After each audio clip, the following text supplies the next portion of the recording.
Peace ladies, welcome back to the Modern Goddess channel. So in this video, I'm going to be sharing with you some of the differences between using the power of silence and shutting down, using the power of silence and being nonchalant, and using the power of silence and giving someone the silent treatment. Because there are many of you out there who do a pretty good job of biting your tongue and not saying anything that you're going to regret, but you're not understanding why you're still not getting good results and why things are still escalating with you not speaking. And understand that the power of silence is more than just what you're not saying. It's the nonverbal communication as well. It's also your aura, the energy that you're exuding. It is also your intentions behind not speaking. It's also what it is you're actually thinking, what's on your mind while you're not speaking. All of that plays a role in it, right? So that's what this video is going to be about. Hopefully it helps you. We're going to start off with shutting down.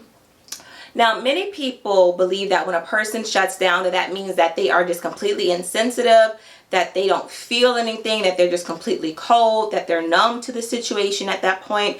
And sometimes people get to that point once they shut down, but actually it's not the fact that they lack emotions. It's the fact that they have had an emotional overload. It's the fact that they have become overwhelmed with emotions. They become so frustrated or so hurt, or they feel so unheard, so misunderstood, so invalidated, so angered, so offended, to the point where now they don't have anything left to give.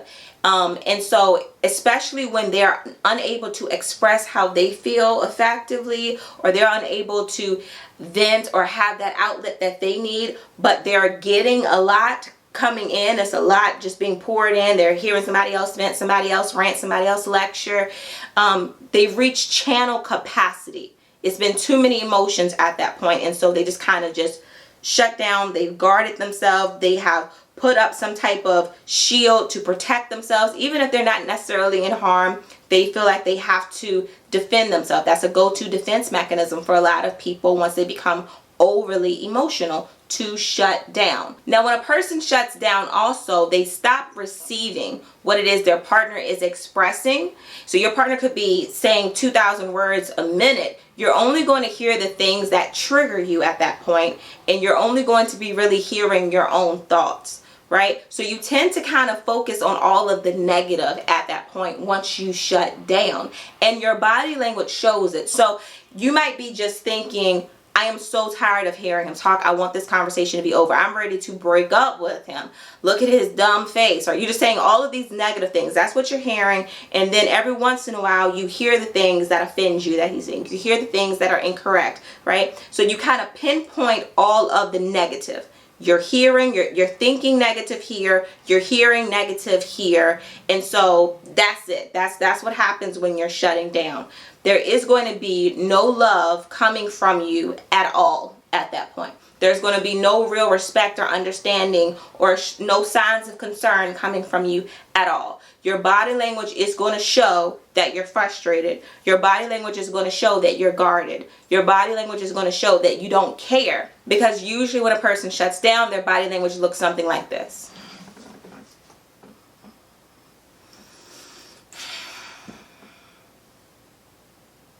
Whereas with the power of silence, you are still attentive. You are still demonstrating that you care about what the other person says by listening. Listening non-verbally communicates that you care about your partner's concerns. That's what that means, right? So you're still engaged. You're still present. You're not thinking about everything negative that you're hearing. You're silent so that you can process what it is that is being said to you, right? And the power of silence is not something you do as an emotional reaction. The power of silence is actually a strategic response that demonstrates your level of emotional intelligence and emotional maturity. And it shows that you have self-control. It shows that you are able to still be compassionate and empathetic, even if it's not your turn to speak yet. Right? You're showing that it's not all about you and what you feel and what you want. You're showing that you care about your partner's feelings and concerns and his needs as well.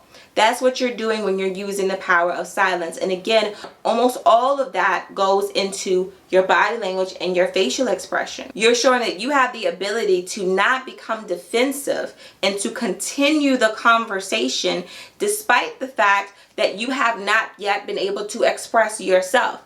You realize that there's going to be a chance when you can do that once this person has completely gotten their needs out of the way. But you can't address both at the same time. The power of silence allows you to kind of go by a format, allows you to go by a blueprint where you're taking turns expressing yourselves, where both of you are not trying to do it at the same time. Whereas when a person shuts down, they're upset because they couldn't express what they needed to say while the other person was expressing what they need to say. That is often the case, right? So power of silence, you're still present, you're still engaged, you're attentive, you're not showing anything like this. You're showing that you're still interested. You're showing that you care. Also, with the power of silence, you are still very much so open. You are receptive. You are receiving what it is they're saying, even if you don't necessarily agree with what it is they're saying. You can give whatever clarity you need to give later on, but you're still receiving it, because how your partner expresses themselves, even if they're saying things inaccurately or things that you don't believe are based in the truth, it helps you understand how they perceive you. It helps you understand their experience within the situation. And if you actually care about your partner, you want to understand their experience. You want to understand their side of things. You do want to kind of put yourself in their shoes, and you are not going to do that if you're too busy trying to help them understand your shoes, right? It has to be one at a time, right? So the power of silence allows you to stay open, again, present again, and allows you to continue listening so that your partner can be heard, and then they can reciprocate when it is your turn to speak. Now, with being nonchalant, there are a few different ways that people show their nonchalance during a conversation. I'm going to just demonstrate two different types that I believe irritate people the most.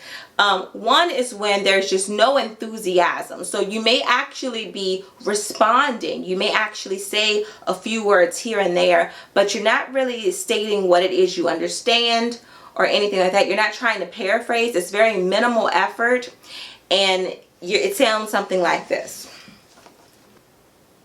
I mean, okay. I mean, I don't know what you want me to say. So, yeah. I mean, I guess. I mean, I'm sorry. I guess. I mean, I'm sorry you feel that way. Yeah. Yeah. All right. That makes you feel better. All right. That is one type of nonchalance that irritates a lot of men specifically. The other type of nonchalance is when you're almost teasing that person. It looks kind of like this. Oh, really? Really? Oh, okay. Right. Really? Oh, oh, okay. Yeah. Now, I really hope that you don't do that second one, because if you do that, you're provoking your partner. Let's just put it out there. This is not say a man or any human being has a right to just go up and hit you or do anything aggressive or violent towards you because they are provoked. However, when you're doing that, you are poking the bear. You have no good intentions whatsoever when you're doing that. So yeah, you may not be saying anything that is harsh. You may be biting your tongue. You may have a whole bunch of horrible things that you want to say during that moment, but you're still being patronizing and condescending. You're being extremely sarcastic. You're being disrespectful, because you don't do that to people that you hold in high esteem. You think of anyone that you hold in high esteem, anyone that you admire, anyone that you value, anyone that you look up to in any way, shape, or form. You don't talk to them like that. right? So it's extremely disrespectful when you do that to someone. And with the other type of nonchalance that I demonstrated, that just shows again that you are uninterested in what the other person is saying. You want the conversation to be over. It seems very unloving. It seems very uncaring. It seems very cold, very distant, very dismissive, like you're completely disregarding what it is that they want from you. And this is especially hurtful for men that seek empathy and compassion, men that are looking for a safe space. Nothing about that is safe for a man. That just makes a man feel like, well, I need to stay with my armor on. I need to stay suited up because clearly I can't come to her and her be warm and understanding and nurturing towards me. She's going to be cold and mean towards me, right? Now, whichever nonchalant approach you may possibly take, either way, you might still feel proud of yourself for not saying anything hateful, even though in your mind you might really want to attack this man, because usually when people do, especially the they're being attacked, right? So in your mind you may feel very proud of yourself, like, I did a good job, I held my tongue, I didn't say anything hateful because I knew exactly what I could have said to make him cry and make him feel this small, but I didn't say it. So you may be feeling really good about yourself. At the same time though, power of silence is again not just what you're not saying. It's also what you're not showing. It's also what you're not doing. And let me say this also. For those of you who feel like you're in relationships or you have these types of conversations with men who are disrespectful, you know, which I'm not a fan of being with a disrespectful man. I would never. But for those of you who are in a situation where you feel like that's something that's happening, understand this. As women, we are multipliers. That's what we do. We multiply what our men give us. We take it, we multiply it, we turn it into something greater. That is what we do. This also applies to communication. This also applies to frustration. This also applies to anger. This also applies to competition. So let's say the two of you are having a conversation and he elevates his voice a little bit. You might hear that and thinking, oh, so we yelling now. So we yelling, okay. And so then you take it from here to here, and really he was only like here because he just has a powerful voice. But now the conversation has turned into you going all, you know, whatever, right? Because you've multiplied that and you turned it into something greater. Or let's say that he is being very direct, very straightforward about how he feels, and he says something that kind of hits home, kind of hurts your feelings a little bit. And you hear that, and you're like, oh, so we attacking now. Oh, so we insulting each other. Oh, okay. And so then you take it from here to here to here. And that is something that I watch couples do. I see a lot of women interpret what her man's saying based off of what she's feeling in that moment. And she takes it and she turns it into something completely different because that's what she believes he just gave her. And so I say all of that to say this. If you believe your man is being mean or rude or aggressive or whatever during conversation, do not accept it. Do not multiply it. You do not have to receive and accept anything that you don't want to, because if you do receive it and you react by multiplying it and giving it back to him, what you are communicating to him is that you accept this style of communication. That is what you're saying. You said, I accept, now I'm going to give it back to you, and this is going to be our standard. This is how we're going to communicate with one another. That is what you're saying to him. And so moving forward, that is how the two of you are going to communicate with one another. If you don't want that to be the case, don't receive it. Don't accept it. Don't multiply it. Let him keep that to himself. You use the power of your silence and you allow him to hear himself. Understand, ladies, that if he's doing all of this and then you start doing all of this right back to him, he cannot hear himself. He can only hear and see you. And if he can only hear and see you, he's going to do everything in his power to either shut you up, to quote unquote put you in your place, or whatever he thinks he's doing. He's going to try to show you that he's the man, that you're not going to outman him, that you're not going to outmasculine him. And you're not. And it's going to turn into something that it shouldn't turn into, right? If you want him to hear what he sounds like, how he is talking to you, how unloving or how disrespectful he's being in that moment, the best way for you to do that is to be quiet so he can hear himself. He can't hear him over you. And remember also, it's not just him hearing you, he can also see you.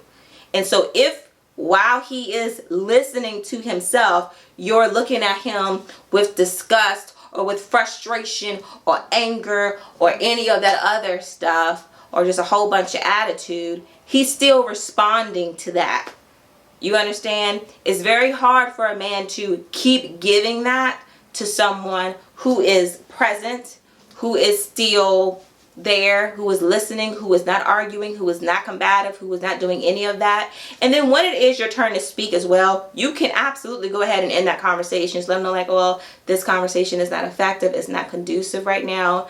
I'm trying to listen, I'm trying to be respectful. You're yelling at me, you're cursing at me. I don't have any desire to engage in a conversation like this. We're not going to reach a good solution like this. So maybe we can revisit it, or however you want to phrase it, ladies, you know. But let him say what he got to say. Let him get it all out first. As long as you are focusing on you presenting yourself the best way that you can, do what you're supposed to do on your end, that's all that really matters. Really, you focus on you. Because at the end of the day, you are the only person you can control. And the power of silence is all about control. All right. So even if he is saying things that you may feel are insulting, don't do the whole nonchalant thing. Don't do the whole mimicking and don't be doing all those extra faces and stuff. You're provoking him. It's only going to make him more agitated. That's poking the beast, right?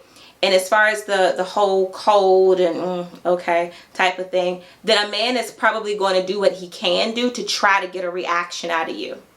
Because the idea that he is more emotional than you are drives men crazy. And so a lot of times they will do anything they can to get a reaction out of a woman. That's just like, or they'll compete with that and be like, all right, well, she don't care. F it. I don't care neither. And then now both of y'all walking around giving each other the silent treatment, which brings us to the third one. The silent treatment versus the power of silence. When you give someone the silent treatment, you usually treat that person like they are invisible. A lot of times when you give someone the silent treatment, you stop doing the things that you would normally do as a part of just your everyday routine, your everyday habits, your everyday tasks to show that you love that person. Let's say, for example, you may not cook for your man if you're giving him the silent treatment. You may not give him a kiss on the cheek to say goodbye if you're giving him the silent treatment. You may not wash his laundry. You know, you may not make his cup of coffee, or whatever things that you usually do to show that you love him. You stop doing those things when you're giving someone the silent treatment. And like I said, when you're giving someone the silent treatment, you treat them like they're invisible. So he might be sitting right next to you or in the exact same room. You act like you don't see him. Right? You act like he's not even there.